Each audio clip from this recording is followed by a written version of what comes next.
Zone Screenplay Nominee podcast, where we talk about films that were solely nominated for an Oscar in the writing categories. I'm your host, Matthew Anderson, and today we have Kristin Battestella on the show. Welcome to the podcast, Kristin. How are you doing today? Hi, Matthew. Thank you for inviting me to be here.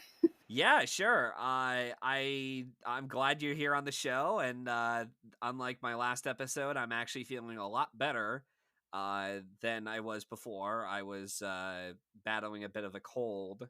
Thank God it wasn't anything more than that. But yeah. But no, I'm honestly surprised that you said, yeah, sure, let's do an episode together, and I'm like, all right, sure, and I'm like, next episode we could do is today on Wednesday.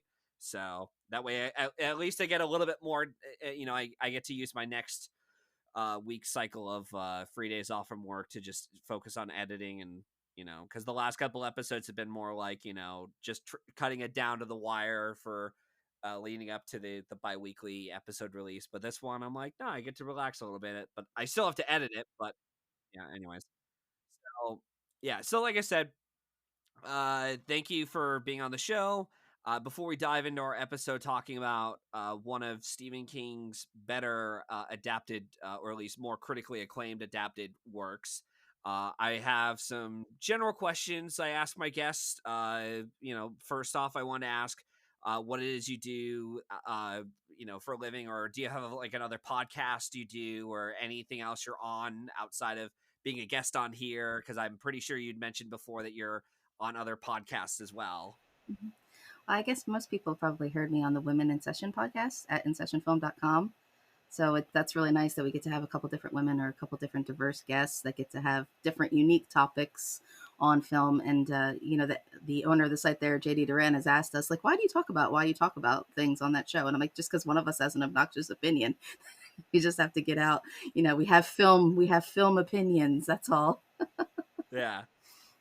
And there are definitely things that male film critics probably wouldn't be able to Maybe. have the passion to talk about. And Mhm. it's yeah, but no, it's nice to get different voices on for a podcast.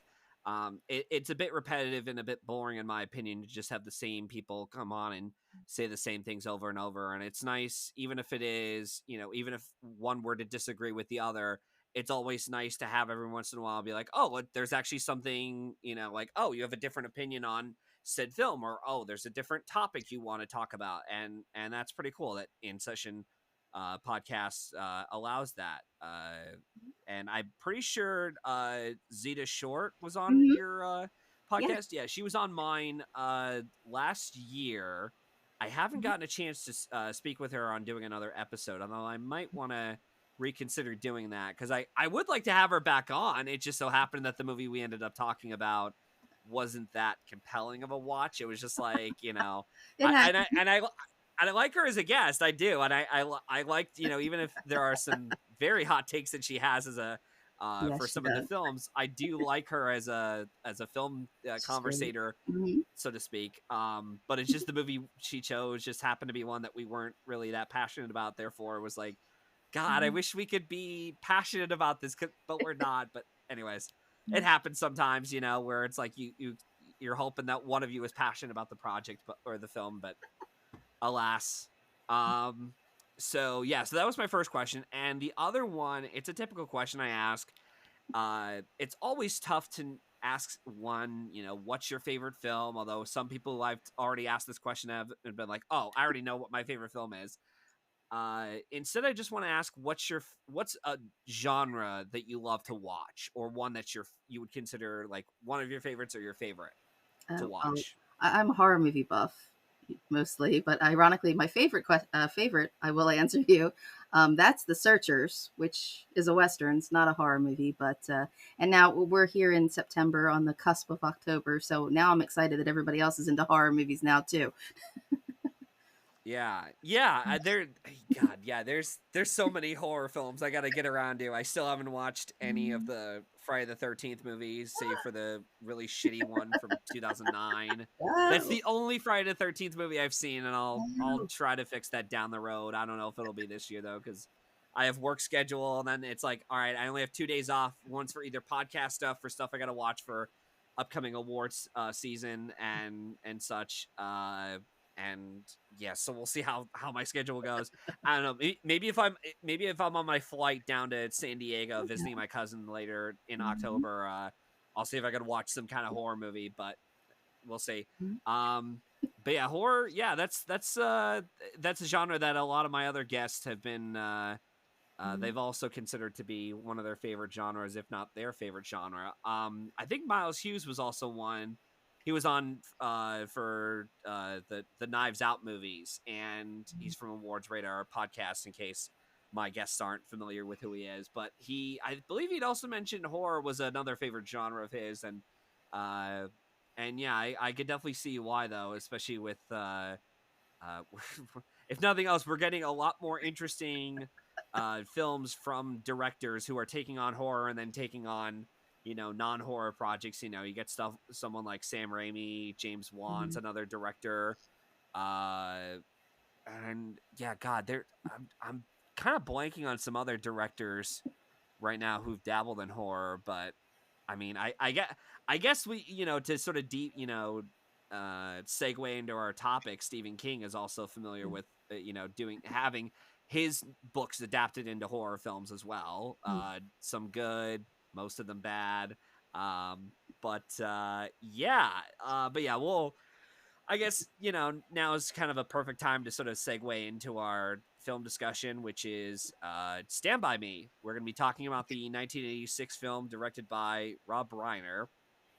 This won't be a beat by beat bulletin presentation like you hear on other channels, but we will be discussing major spoilers for our talk. If you haven't seen the film yet and want to hear our full thoughts on it, watch the film first and then come back to hear us talk about it. As of this recording, it's September 25th, and this will be out by next Friday, October what the 4th. And I'm not sure if this film will be up on Netflix still, but it is on there in case you're interested in revisiting this, or if you haven't seen it like me, because this was my first watch. I'd never seen this movie before, and it's been a long time coming. But I'll get to part of the reason why in a moment. But uh, yeah. So yeah, so it's on Netflix as of recording. So watch it and then come back to hear us talk about it in full. Anyways, let's get down to business with the film. But first, a bit of background story on it. Bruce A. Evans sent a copy of the novella The Body to Karen Gideon as a gift for her birthday. Her writing partner and husband, Reynold Gideon, read it and became such a huge fan of it that him and Bruce had contacted Stephen King's agent, Kirby McClellan. I think I butchered their name. Sorry. To see if they could adapt the source material into a feature film script. Although the money was not the issue per se, the share of gross profits was considered excessive, especially considering that no stars could be featured to help sell the movie. And so the writing duo initially pursued Adrian Lynn to help sell the project as he was an established director at the time. Bruce, Reynold, and Adrian pitched the idea for the screenplay that is to adapt the body into a feature film to various studios, but was turned down by everyone except for Martin Schaefer at Embassy Pictures. After spending months negotiating with Kirby for the film rights, and the writing duo spent 8 weeks writing the script itself, everything was coming together. There was just one problem. Adrian wanted to start production in spring of 1986, as he had promised himself he wanted to go on vacation after filming 9.5 weeks. I've never seen that movie. I can't really comment on it. For those who have, I'm curious to know what you think of it. But I digress. So Adrian was booted off the project, and director Rob Reiner, which I believe this was his third feature film he had done.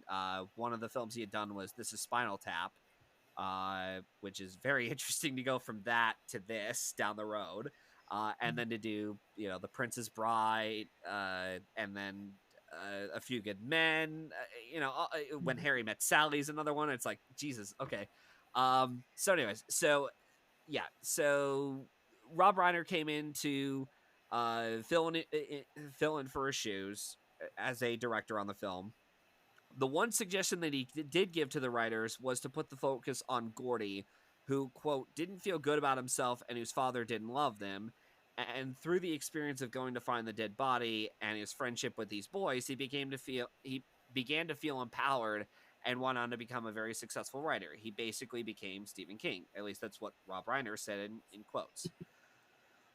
Days before shooting, Embassy was sold to Columbia Pictures, and the production was almost canceled because of the buyout. And one of the co-owners of Embassy, Norman Lear, was so confident in Rob and the writers that he invested his own $7.5 million of his own cash to finance the money. But there was no distributor to attach to the film, so producers screened print to Michael Orvitz, head of the powerful creative artists in agency, and made sure to help find them a distributor. They found one through Columbia Pictures and asked if they could change the name from The Body to what Rob had suggested and changed it to as, which was Stand By Me. Rob Reiner and producers auditioned over 70 boys for the 4 lead roles. One of the actors who read for Chris Chambers was Ethan Hawke, while River Phoenix was originally read for Gordy before being asked to play Chris in the end. The director even put the boys together for 2 weeks to play games of violins, spoolins, improvisation for the theater to build their camaraderie. And because of that, their friendship developed, and in my opinion, you feel the natural bond through the film as it goes throughout the 90-minute film. And the film was released on August 1986. I believe it did like a limited run around August 8th, August 7th, and expanded into more theaters later that month, making an estimated total of 52.3 million. And with the critical and audience approval, it had done really well with critics. I'm pretty sure Ebert and Siskel enjoyed it as well, as like one of the major critics at that time. It ended up with a lone screenplay nomination in the adapted screenplay categories at the Academy Awards. In terms of other accolades it got, Stand By Me was also nominated at the Directors Guild of America in the feature film category. It was also nominated for 2 Golden Globes for Best Drama and Director. Film Independent Spirit Award also nominated it for Picture, Director, and Screenplay, and it even got a WGA nod for Adapted Screenplay. And Stand By Me was also even featured on National Board of Review's top 10 list that year too. So yeah. And believe me, there was a lot more interesting. There were a lot more other elements to it as well. We may, touch on as we progress through it. So we'll get to that in a moment. Whatever other details that we may have discovered on our own in terms of behind the scenes stuff for it. But anyway, so the log line of the film is a writer recounts a childhood journey with his friends to find the body of a missing boy, and along the way they end up uh, they end up dealing with the bullies that come across their path as a child through their childhood, and that's pretty much it. It's under 90 minutes long. And I was well, before I say my thoughts on it, I just wanted to ask, what did you think of the movie? Since I assume you've already seen it before. Am I correct in saying that? Yes, yes. I don't expect everybody else to have it on VHS like I had back in the day. I think I have the Yeah. soundtrack too. There's some great music in it as well, I guess, which they Stand By Me, they honed in on that title very conveniently to Yep. go with the music along with it. And so yeah, I liked this when I was younger and didn't see it for a while, and then revisited it not that long ago actually, for writing a piece at InSessionFilm.com. And just the mix of my sentimentalness about it versus the timelessness of itself versus the way it looks now compared to a movie being made in the 80s but being effectively kind of about the end of the 50s. So there's multiple layers, I think, in it that just keep on giving. Yeah, and what's great about this is that it's as I mentioned when we started, this is one of the I mean, and don't get me wrong, there's still a handful of other critically acclaimed works that Stephen King had in terms of his films have been adapted. Like the first part of the new It movie was critically acclaimed and even did pretty well at the box office. And Frank Darabont's takes on Stephen King with Shawshank Redemption and Green Mile got into Best Picture nominations at the Academy Awards, and even got Frank Darabont in for adapted screenplay as well, nominations that is. and even Kathy Bates, who I'm pretty sure is so far the only person or in a film to ever win an Oscar for a Stephen King adapted work. But but yeah, so this is definitely one of the handful of stuff that has been adapted from Stephen King's mind into a film. Carrie is another one which I still haven't seen. Maybe that's the film I watch on the plane ride over to San Diego, because I've never seen the original and I refuse to watch the remakes or reinterpretations, whatever the hell you call the other films, because there's only one Carrie out there, in my opinion. Um, but yeah, so so as much as he's known for a lot of his other films, turning into successful films and TV shows or whatnot, he's also had a lot of bad stuff turned into his stuff. His stuff turned into bad stuff. You know what I mean? Like the Shining miniseries they had done. I'm pretty sure the Langoliers was another one. Sleepwalkers, which I completely forgot, and I keep forgetting that Yeah. exists, even though it's not even based off his works at all. It's a script that he wrote as like an Mhm. original screenplay. But it was still such a mess, and I'm actually kind of curious in seeing some of his bad stuff, just Mhm. to see how bad it gets. Like the Sleepwalkers one, especially, is one that I'm kind of curious in seeing. And so that was kind of the reason. That was kind of part of the reason why I stayed away from some of his films, just because, Mhm.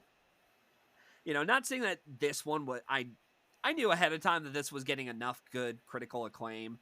And even watching it now, I'm like, yeah, I definitely see why. It's just because I don't know. I feel like he he's definitely even if Stephen King didn't write the film, he still has like a mixed quality, so to speak. Because there are people too that, even though they like his films, they don't like him as a writer. And I totally get that. And on top of that too is that some of his tropes, even if they're done much better in other films, have done the opposite way, like really terribly. Like the bullies in Stand By Me are definitely ones that I could see while watching it. I'm like, that's definitely the type of trope that a lot of his Stephen King adapted works have done, and not really in the best of ways. It's almost like Mhm. like it's almost like revisiting a film that's using a lot of tropes that would later be used in a really poor way, but this one is doing the best of what it can in a really bad situation, where it's like, we get it, like these tropes are not going to age well for years, but we're doing everything we can to make it work for this movie. Yeah. I guess some of that is sort of tainted, my experience with Stephen King as a whole, and like, some of the tropes Mhm. he has, like the alcoholic fathers, the Yeah. abusive, parents, and then the one-dimensional bullies and such. And and and to be honest, I was actually okay with most of the stuff here, and I was actually okay with most of the tropes here. Like, yeah, the dad being a bit of a bitch, sorry, but he is a bit of a dick in the movie. Mhm. But I was like, wow, he's actually not.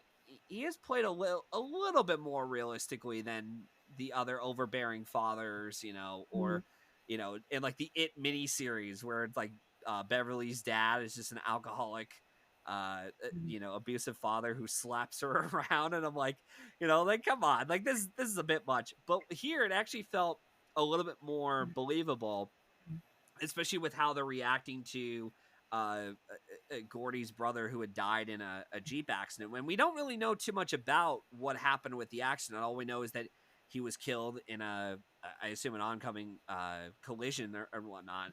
But uh, but yeah, and adding those flashbacks too with a very young John Cusack, who I Mhm. forgot he was in the film, and one of the notes I wrote down was like, oh yeah, this is like the Mhm. first, like one of the few one the only other time that John Cusack has been in a Stephen King adapted work, the other being 1408, I think it was called.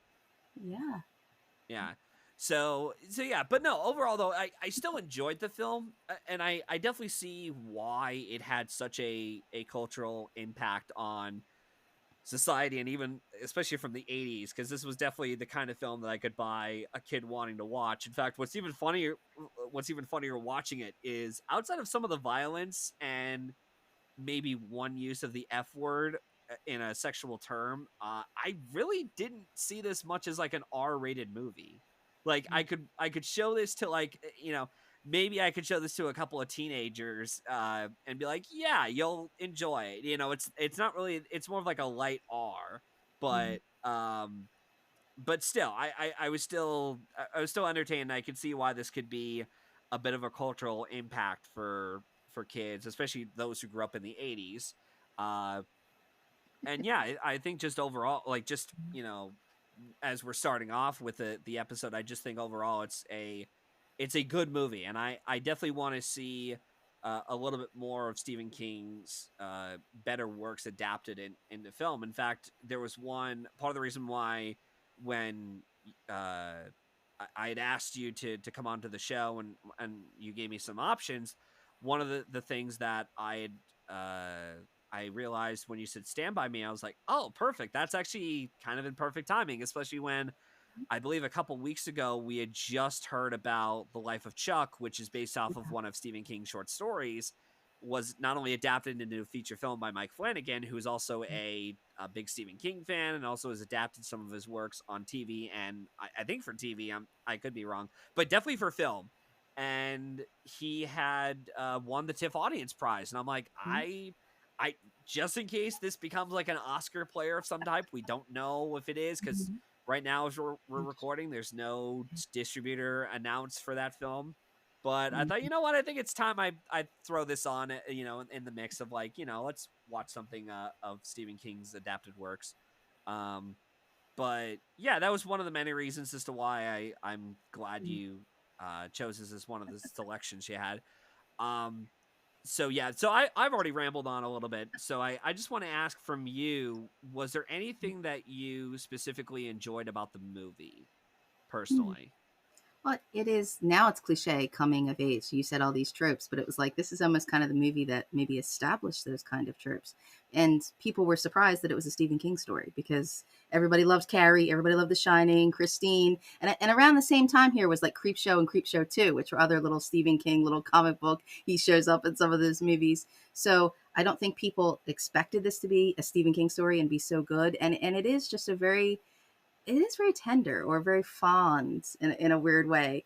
And that it's 1986. I guess you're nearing kind of the end of the Reagan era, but they're looking back at 59 and they're going on this journey. It's like Labor Day weekend before they get separated for school. So they each have moments of like tenderness, which you're like, oh, I didn't expect that. Because they do have, jokes. There are a couple F bombs or something, or they make little derogatory comments and things, but you're like, they're just kids being kids. And again, this is right when PG-13, I think, first came out.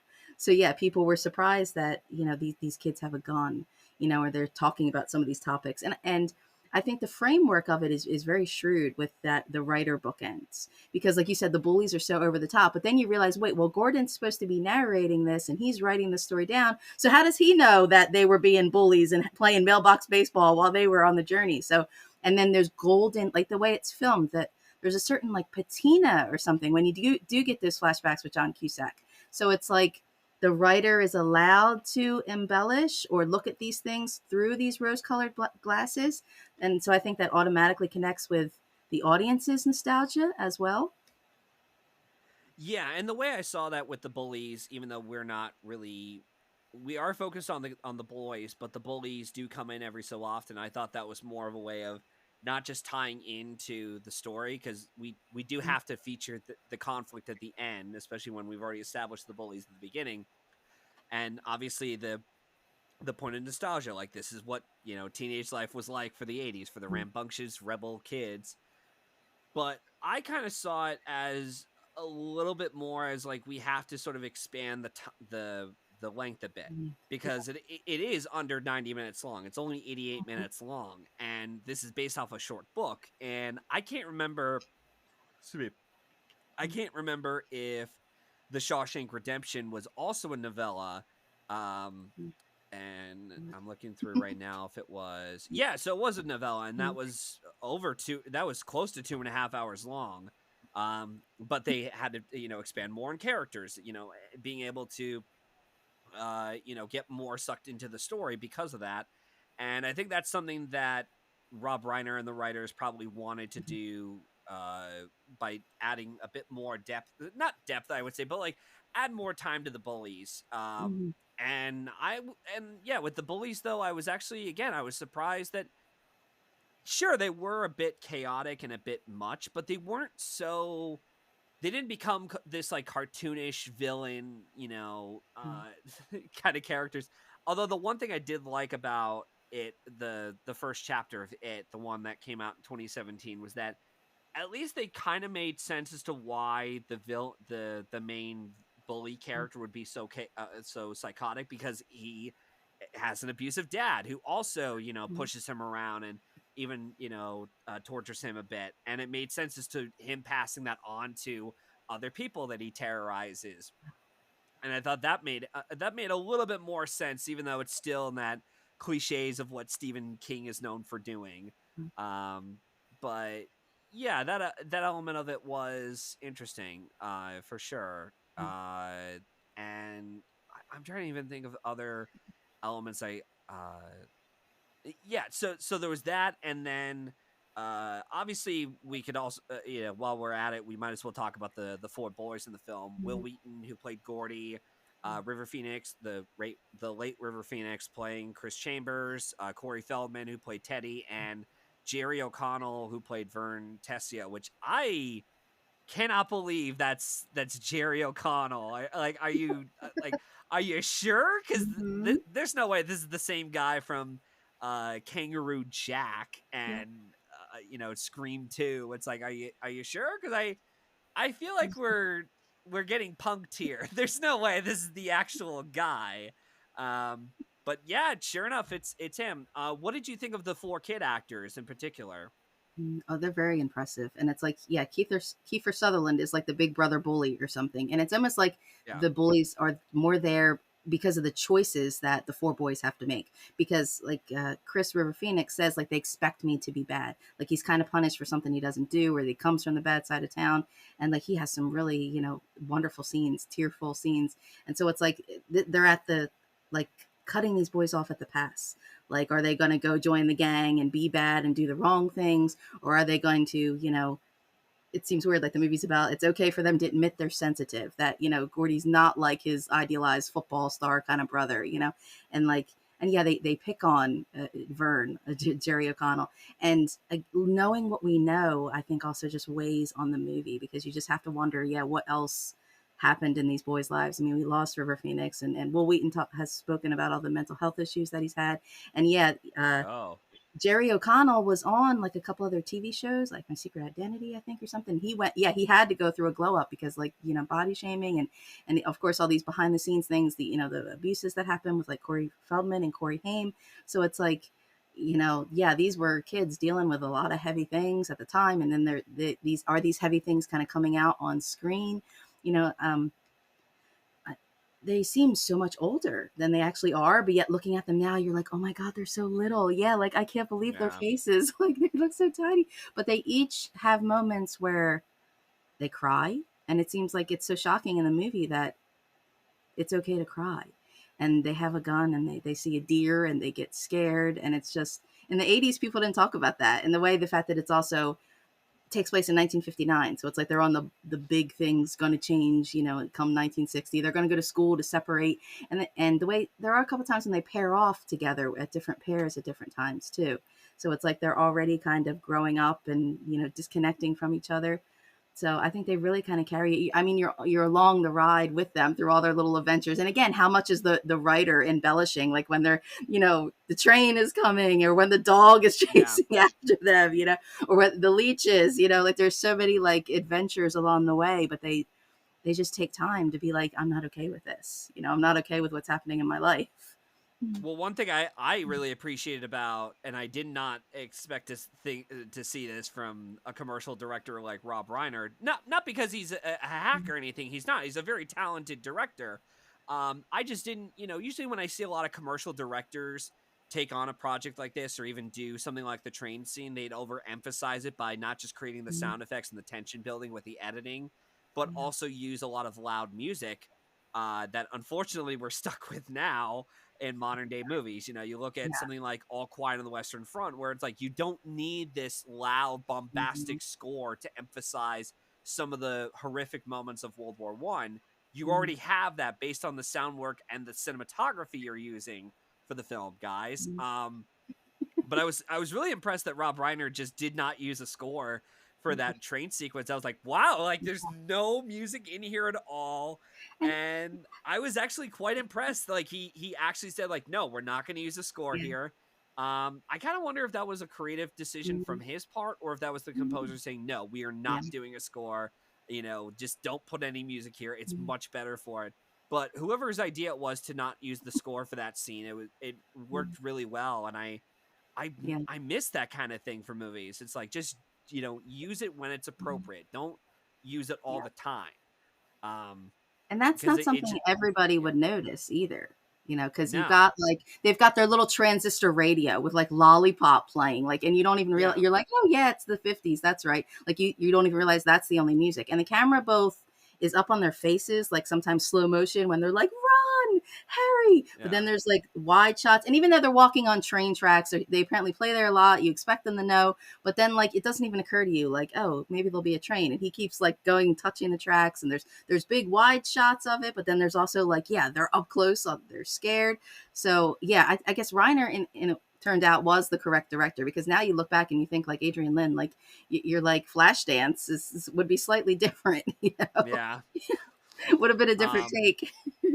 Although I will say the one element of the film that I was surprisingly impressed with, again, I should, I guess I don't know, just because when I think of Rob Reiner, and don't get me wrong, I've liked the movies I've seen him do. I even covered with Christina on Christina Bureau for When Harry Met Sally, which I did like the movie, surprisingly, and I'm not the biggest romantic comedy guy in the world, and somehow it tugged at my heartstrings for a fair amount of it.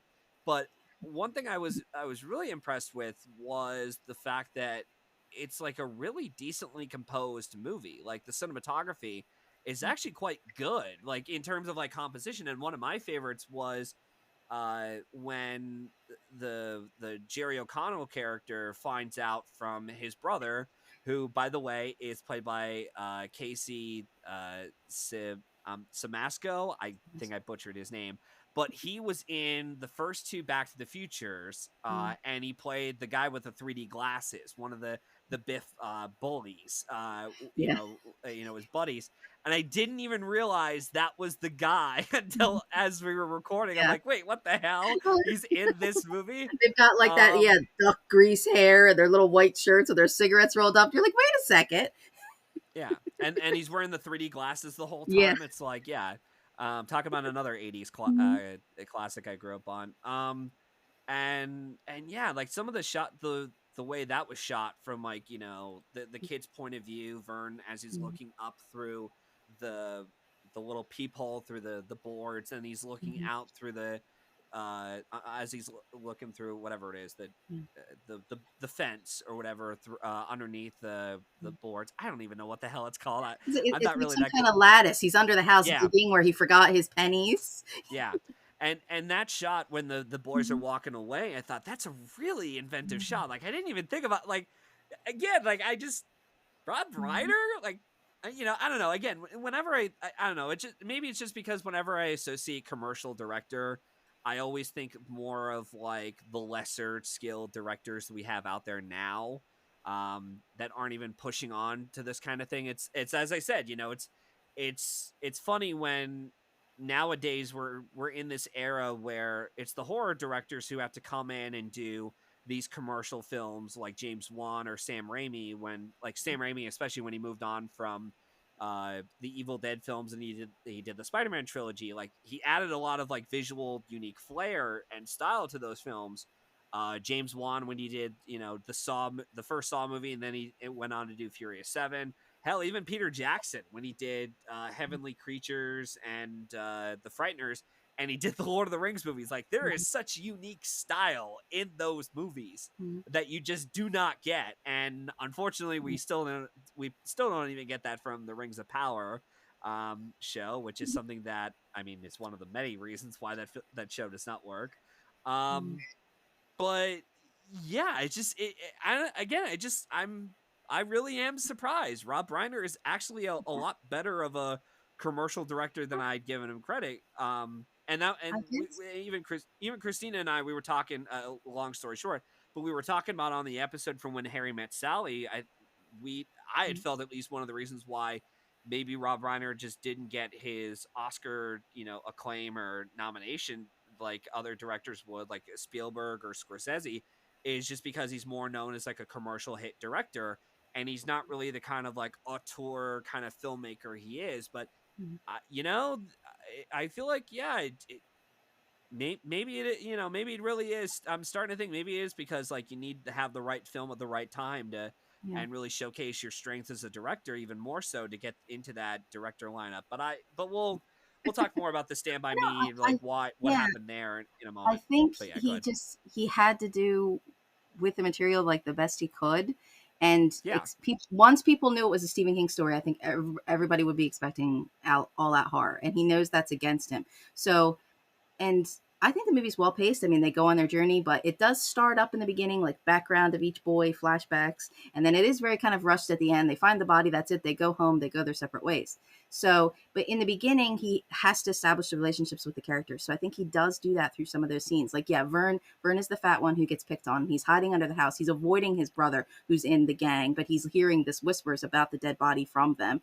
And the way they pick on River Phoenix, and he goes to stand up for Gordy. They steal the hat, and then Gordy, just the disconnect with his parents who just don't get it. They're yeah, still in love with the dead brother.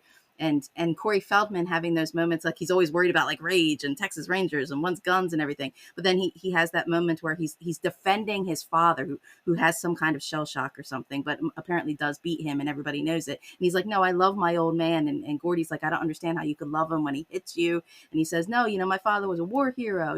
So it's like you have moments like visually reflecting like each boy, and that's what endears them to us. So it's like Reiner knew that. I don't know if he felt the theory material was thin, like you said, that just the runtime alone that they had to expand.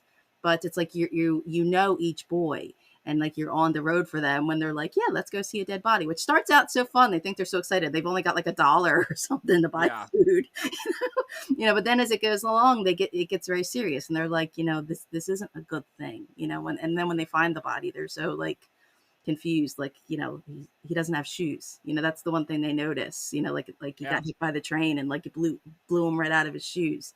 And then they learn their lesson. They come back very seriously.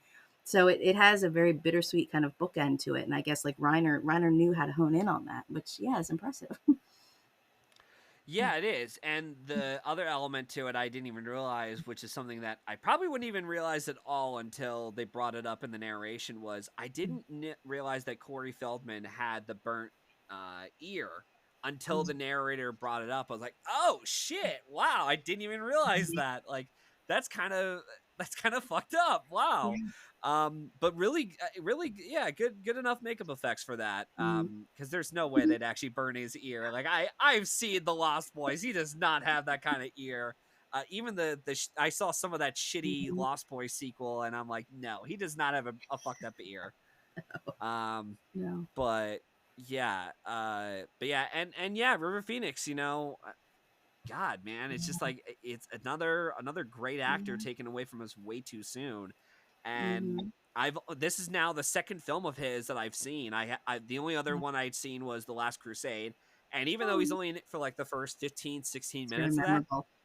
he's pretty good. Yeah, it's like, and he actually would have been a good, like if we wanted to Yeah. follow like a younger Indiana Jones at that time for Mm-hmm. film form, that he actually would have been a pretty good Yeah, replacement for like him. like now Um, Disney Plus is like you get an IP and you get a franchise. Everything we could possibly yeah. make is an IP. But in 89, 90, that was unheard of. And then yeah, that little opening of The Last Crusade was like, wow. And then like Lucas and Spielberg were like, we could make a TV show out of Yeah. this. Yeah. Yeah. And use digital camera trickery, and then that started the whole Star Wars prequel bullshit phase. Mm-hmm.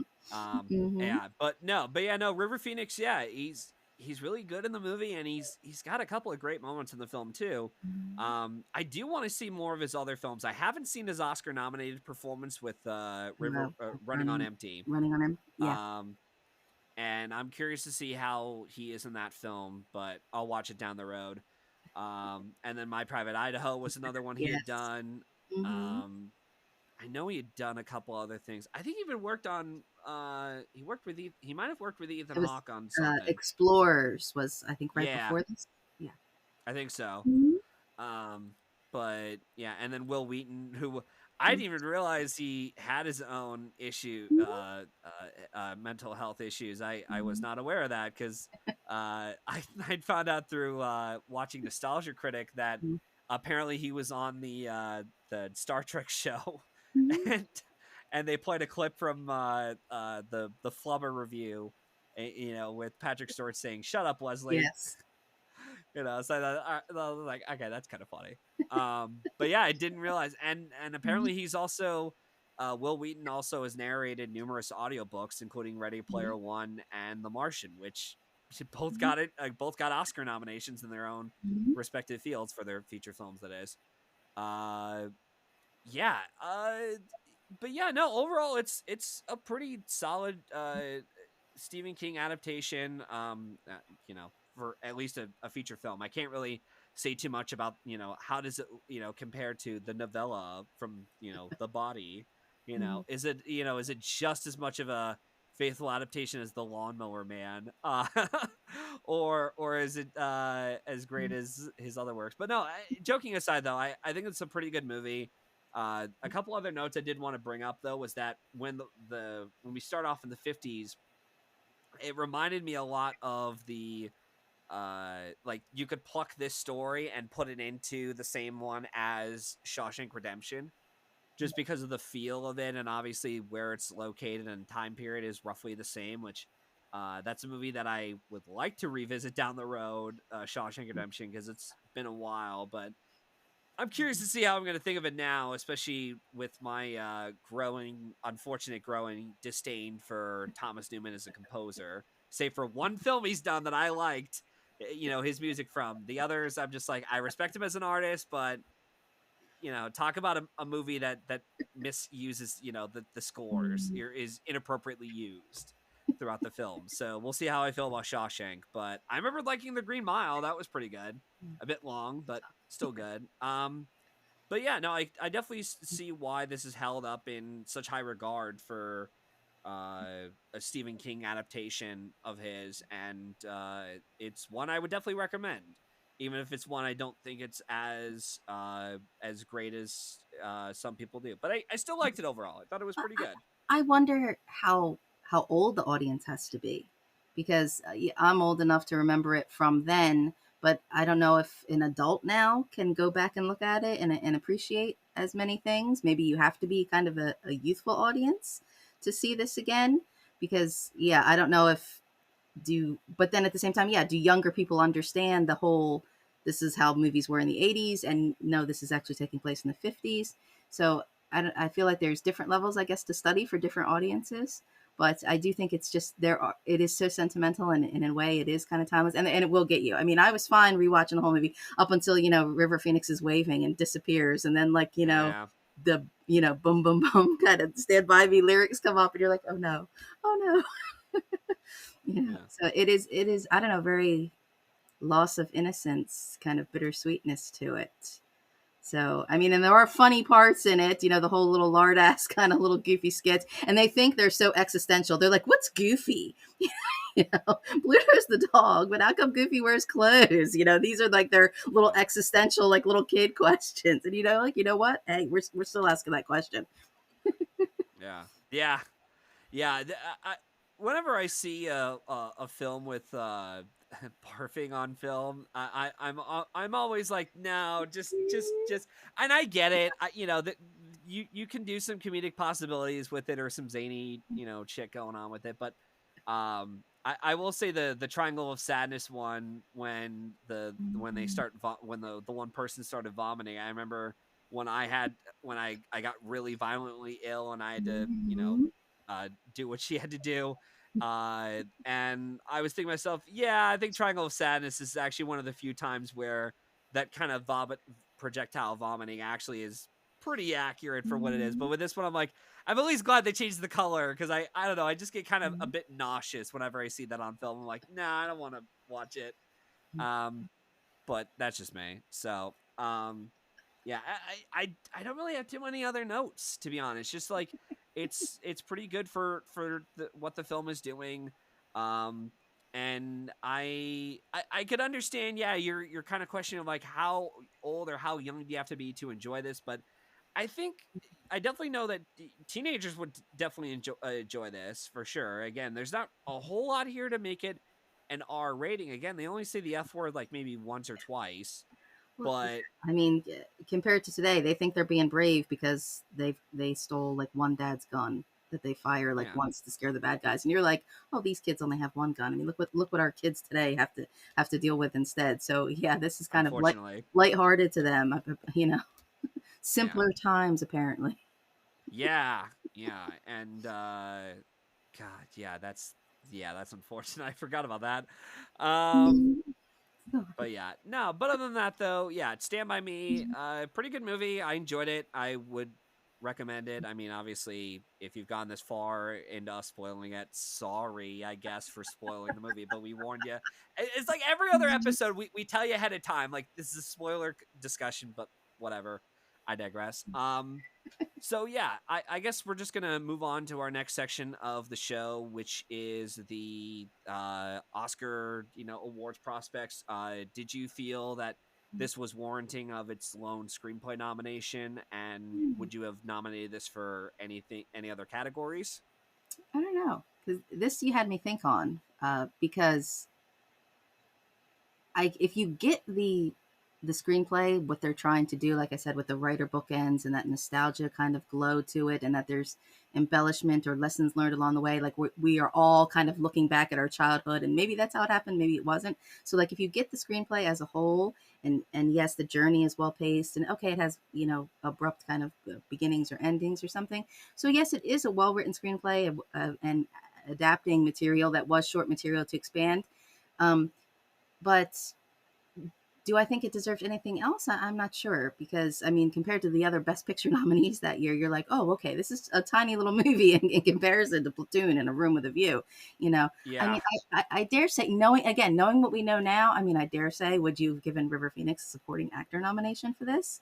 But um, then at the same time, it's kind of surprising that this is the only nomination that it had. And this is another thing with me with my Oscar disdain, that I go back and forth, because as a kid in the 80s, to me, I already knew that there just seemed to be like this elitism. I mean, yeah, Raiders of the Lost Ark is nominated, or Sigourney Weaver got a nomination, surprisingly, for Aliens, but there was very much, oh, there's these prestige kind of pictures, The Last Emperor, or when it was Gandhi or Chariots of Fire, you're like, yes, okay, these are great movies. But by the time you get to like Driving Miss Daisy over Spike Lee, you're like, I Ugh. don't think, Oscar's a tad out of touch here. So here's Little Or Stand Green By Book Me. winning Best Picture. Yeah, God, Don't get me Jesus, that started. still Don't has get not me aged started. well. So you're like, yeah, it Can was we go to nice. Crash? Let's talk about Oh my Crash God, winning no, Best Picture. no, no. Every time I'm like, hey, have you seen David Cronenberg's Crash? No, no, no, no. Oh my gosh, no, please. Yeah, So it's yeah. like, I'm glad. I'm glad Stand By Me's in there somewhere. Yeah. I would love to see the heads of the Academy explode if David Cronenberg's Crash won Best Mm-hmm. Picture that year. Like Yes. that would be Yeah. just the icing on top of like, oh my God, this is great chaos. Mm-hmm. It sucks that the Mm-hmm. gay cowboy movie Brokeback Mountain didn't win, but hey, we Mm-hmm. got David Cronenberg's Crash Ugh. winning Best Picture. Mm-hmm. But yeah, no. Yeah, and I was on an episode because I actually forgot that this is now the third time, Kristen, that I've covered this ceremony. I covered it once with Crocodile Dundee, I think earlier this year. I Mm-hmm. had covered My Beautiful Laundrette with the great Josh Parham from Next Best Picture podcast. Um, and and then yeah, this is now my third time I've covered this ceremony. And yeah, like the adapted screenplay nod, I agree with you. Yeah, it's definitely deserved that nomination. I think River Phoenix would have been a nice mention, but looking at that supporting lineup, that's Yeah. really stacked. It's like even though Dennis Hopper got in for Hoosiers, it's like we all know why you got in, because it's a sports drama, and they didn't want to nominate Good you for movie. Blue Yeah. Velvet, which is probably the much better performance you Mm-hmm. gave, which it's still really good. And Well, I, Paul I Newman's makeup Oscar, for The Color of Money. yeah. Yeah, we yeah, a lot of great actors, win their Mhm. Oscars for the wrong movies, but Paul Newman should have won it for for what was it, Yes. the Hustler. Although I totally get Montgomery Clifford. What was the film he was in? Judgment at Nuremberg. He was fantastic Mm. in that, but my vote still would have been for Paul Newman for The Hustler because I thought that's so far my favorite performance of Paul Mm. Newman from his Oscar nods. And then Al Pacino for Son of a Woman, which, look, I like Al Pacino. I surprisingly don't mind the movie, But but even I'm like, dude, like that's your first and only win. I can understand mhm. if that was if Son of a Woman was like his second or third win, like Yeah. Meryl Streep or Day Lewis, like or McDormand, where it's like, hey, we got your third Oscar. Here you go, because you're such a Mhm. legend actor or actress. But like your first and only win, come Yeah. on, that is such bullshit. Yeah. Um, Well, but looking at this, people now are coming back to Willem Dafoe, and they're like, "Wait, he doesn't have any Oscars." It's like, well, no, I guess they split the vote for Platoon, but yeah, and even if the vote splitting wasn't like the factor as to why Defoe lost, it didn't help that Michael Caine was in an equally popular movie with Hannah and her Mhm. sisters. Although I still find it funny, I'm gonna mention this once again. I still find it funny that Michael Caine couldn't show up for this because he was in the middle of filming Jaws, Mhm. uh, and that whole story that Jaws 4, I should say, but that's still funny that he Yeah, was like, yeah. What's he like? Hey, the house it built for my mother is beautiful. I I didn't see the movie, but I saw the house that it was built for my Mhm. mother. That's beautiful. You Hey. know, that was worth it. Um, yeah, and Mhm. yeah, I still haven't seen Children of a Lesser God though. So I don't really know how that is, how I'm gonna feel about it. But I have seen Sigourney Weaver in Aliens, and I'm not really Mhm. the biggest fan of Alien, well the franchise Alien in general, and I've already gone on a bit of a rant with that with the newest Alien Romulus, which I surprisingly Mhm. didn't like.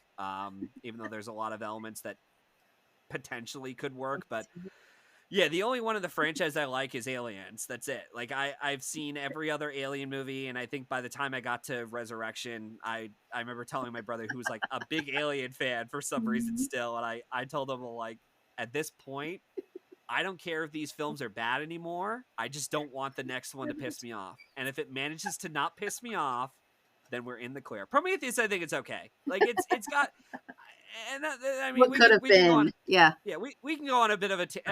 I'll say briefly though about Prometheus is that we're talking a little bit about sci-fi horror, I guess, but Mhm. you know, at least Prometheus, yeah, it's not really a great prequel as an alien film, but at least it tried to ask questions that Mhm. they were at least ambitious enough. Yeah. Like it doesn't fit in the Alien franchise at all, but it had a Mhm. distinct look to it. The Well, visual it's effects are just pretty good. yeah. Yeah, it still looks good, but it's just like Alien 3. You couldn't be the servant of two masters. They had all these new concepts and new ideas, and I was like, Yeah. yes, let's go with that. But no, they still had to tie things back to Alien, and then they kind of shot themselves in the foot by Covenant just as goes off on the other Yeah. tangent instead. Yeah. And it I mean, it's kind of the irony because when you look at all the behind the scenes, there was different scripts that were rewritten because you were just talking about those WGA rules about the technicalities about co-writers, and it's like Yep. there's like story credit that's got two or three people. There's like Ridley Scott ideas by like credits. Then there's like three or four like screenplay credit writers for that one. You're like, okay, there's just too many cooks in the kitchen here. Yeah, and what Kristen's referring to is that I sent out a tweet as we're recording. I sent out a tweet regarding with the upcoming award season with Conclave and Sing Sing not being eligible for WGA awards, and I dropped like the biggest nuclear bomb on the adapted screenplay category because there were some people who were just shitting bricks of like, what's going to be our front runner for adapted screenplay now if these two aren't even eligible for Writers Guild. Mhm. But we'll see what Oh happens well. there with that feature season, um but yeah, no. I'm trying to even think if there's anything else I wanted to say. I actually did want to ask: were you okay with? Since I assume you have seen, going back to our conversation with Stand by Me. I assume you have seen A Room with a View already, Mhm. correct? Yeah. What did you think that was a worthy adapted screenplay winner? Yeah, poor Julian Sands, man. Yeah, I mean, even if you don't like Merchant Ivory kind of films, I mean, it is just a. If you want to know what like the prestige period piece English movie is all about, watch A Room with a View. Like when Downton Abbey got popular, it's like having people watching PBS all along. These movies, this type of stuff's been around for decades. Yeah, it's Yeah. a just a beautiful, sweeping, wonderful movie. Yeah. I don't know if it's for everybody, but and I love I cartoons surprisingly enjoyed also. it. Yeah, I showed it to my grandma back during the pandemic. We had like a whole wave of films that we watched, older and new ones, where it's like we're gonna watch Age of Innocence, we're gonna watch Room with a View, we're gonna watch what was another one we saw? It was How Green Was My Valley, which is a Yeah. Best Picture winner I will defend. And then we watch something as ridiculous as like the Fast and Furious films. It's like there's like a wide range of variety. It's like, oh, let's Mhm. show Grandma Guillermo del Toro films with the Pan's Labyrinth film and Hellboy films. Oh yeah, now we're back to doing the newer classics like the True Grit, old and new, to compare the two. Um, Mhm. and some of those were pretty interesting to watch. But yeah, Room of the View is pretty good. If nothing else, I really liked. I remember really liking the production design Yeah. for Room with a View. Like the one thing I always credit for James Ivory's, British, pompous period drama pieces is the production design on his films are fantastic. Like Howard's End, Mhm. it's been a long time since I've seen that, but I remember it had really nice production design and set Mhm. decoration involved, and And Danny Day Lewis is once again showing his range as an actor. with today's So films, it yeah, seems like they don't even do like the big period piece costume drama stuff well. It's like, yeah, okay, basic frocks, but we'll CGI in the historic landscape in the background or something. Like, I don't know, yeah, these films have a specific look to them. You can't make Stand By Me and it look correctly today. Like the clothes they're wearing, it just the style of it matches the in scene time frame. And today it's just, I don't know, the kids would look like they're playing dress up or something. and they would shoot it on digital Yeah. cameras instead of 35 millimeter film, and Yeah. have it be a bit darker in color tones. Mhm. Um, Not really let the colors pop or anything. Filming outdoors. Yeah, yeah. They would just use like the whatever the volume Yeah. was for the Batman and Star Wars show does. Mhm. Mhm. Um, God, maybe we should bring back David Lynch and let him direct more movies, because at least his weirder shit is more entertaining than the boredom we're Mhm. getting from some of these films. It's like, yeah, it's like like I know people hate David Lynch, but like at least you could talk about his films and Mhm. they have a really interesting conversation about them. But whatever. Well, that's, Um, I'm looking forward to The Brutalist, even as long as it is. I'm like, it's VistaVision again? Really? Yeah, yeah. I really hope it Mhm. shows up at the AFI Fest, because if it does, Mhm. that'll be one of the films I'm gonna try to see there when I'm in the festival, like Oh, wow. October. So yeah, I'll just spend 4 hours or whatever, however long it takes in the theater watching it, and then Mhm. yeah, so that way, it'd be like Kill is the Flower Moon last year, where it's like, all right, I got Yeah. the long movie out of the way. Now let's move on to the other, 2.5 hour, hour and a half films Mhm. like Past Lives or Poor Things and Maestro, and see how things turn out. Mhm. I don't But yeah, necessarily mind length, or length is relative. I mean, Stand By Me, as you say, is a really short movie, but it's, yeah, you yeah, do go through an experience. You're moved by what happens. So, the length is relative if you're moved by something in the movie compared to, yeah, desensitized, superficial kind of, oh, I'm here for the special effects, which I can be, yeah. but I don't know, when they're noticeable or you're aware of it, it's not as fun as when you're in the moment with these little characters. And to be fair, like I did enjoy Kills of the Flower Moon, but I knew with that being a 3.5 hour movie with no Mhm. intermission, I'm like, I need to see this as early as I can, because I know when I'm coming out, it's gonna be nighttime, and I don't want it to be where I'm like, Mhm. oh, I'm leaving the theater at midnight or 10 o'clock at night. Mhm. So Got a I made plan. sure to watch it as early as I could, Mhm. and then have the rest of the day to myself. But no, yeah, no, runtime is relative, so long as Mhm. you're able to get sucked into the story, and yeah, which is something that unfortunately some other Stephen King adaptations cannot do well when they're a shorter length and they Mhm. suck. Dark Tower, Mm, too. because then I don't know why, but I think that was one that was like, I don't know if this is going to be good, guys. Like, this looks weird, Mm. and it Does doesn't that really come from his feel like, novels? I mean, yeah, some of the novels are yeah, huge. But George R. R. Martin. Maybe he should have had an editor for this. A little red pencil. Who knows? yeah, and yeah, and even with the production disaster that we found out about the Dark Tower, it's like, yeah, okay, that explains Yeah. why. that sucked as much. But yeah, and then we get something surprising like It Chapter 1, which was again a commercial hit, so Mm. critically and commercial, financially, I should say. Um, but yeah, no, but I look forward to some of other Stephen King's adaptations. I think he's got another one coming out on, what was it? Max, I think it was. What the hell were they adapting into a TV show? It was. I'm looking through. Not Leslie's story. What the hell was it? I'm gonna look into this before we go. I'll be quick. Is it? Mm. No, not the boogie. Salem's Lot. That's what it was. They're adapting Yeah, that again. yeah, another Salem's Lot. Yeah. Yeah. So, first feature film adaptation of the book after the previous miniseries versions from '79 and 2004. Okay. All right. Um. Okay. Maybe it could be decent, but what the hell am I saying? What the hell am I saying? Yeah, Oh, most of come these on. But adaptations again, from Stephen no. King aren't Have that you great. seen the original Salem's Lot miniseries where it's the creepy little vampire kid knocking on the window? Yeah, there are some really chilling moments. Yeah. I haven't seen it yet. Mm-hmm. I'm looking through the cast. Fred Willard is in the original. Mm-hmm. Uh, okay, yeah. Who the hell was in the 2004 version? Rob Below, Donald Sutherland. Oh man, the late great Donald Sutherland. Yeah, speaking of Sutherland, yeah, Keith Sutherland was in this one too. I forgot about that. Mm-hmm. And Stand By Me, I should say. Um, yeah. So hopefully that's good. But yeah. Okay. So it's premiering at the Salem's Lot is premiering at the Beyond Fest today. So Oh, I guess good timing. when we're done, we'll find out Oh, what the reactions is, but we'll all know what it is, whether it's good or bad. But anyways, so yeah, I don't really have too much else to add in terms of awards conversation for Stand By Me. The adapted screenplay nod was worth it, and I would have again it's nice to see that River Phoenix did get awards mentioned down the road for another. Well, he at least got some kind of awards mentioned for something down the road. It's just another actor just taken away from yeah. us way too soon. Um, Mhm.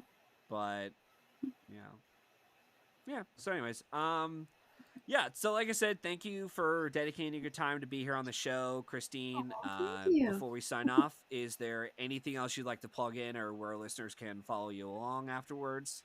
Oh, I'm at Therefore Review on Twitter. That goes with my blog. I think Therefore Review, and well, K-Bats Crafts on Instagram. That's a little different. That's all my Halloween kind of crazy stuff. And Keith Loves Movies is also where I do some TV stuff. So I'm everywhere basically, such as X is. Yeah, or Twitter, as some Yeah, people call it. yeah. uh, well, It anyways, doesn't matter if I've blocked you or you've blocked me or not. We're still gonna see each other. Yeah. yeah. Yeah, for sure. And you can follow me and the show through Linktree under @Matthew995, where you can follow along on all my social media accounts, such as Twitter, X, if you want to call it that way, whatever, and Letterboxd. On the same side, I've also provided a link for where you can listen to more episodes of the show. And if you're interested in being in the hot seat like Christine has today, let me know, and hopefully we can arrange that happening soon. Once again, guys, I just want to remind you that I will be going to the AFI Fest. I'm trying to come up with a schedule of things, so I might be able to get an episode out in time, either before I go or I'll have one announced soon, whatever. But yeah, so scheduling for around that will be a bit tricky, just because I'll be leaving that Friday and then I'll be back Monday. So and then I got to get caught up on whatever films I missed, because I think Conclave is going to be expanding nationwide in theaters the week I'm in San Diego, so I might have time to see it or not. We'll see how things are, because I'm only there for a weekend and that's it. So whatever's playing at AFI Fest, that's what I'll be seeing. So we'll see. But anyways, so yeah. So in the meantime, we hope you enjoyed listening to this episode, and we hope to see you at the movies. Take care, guys.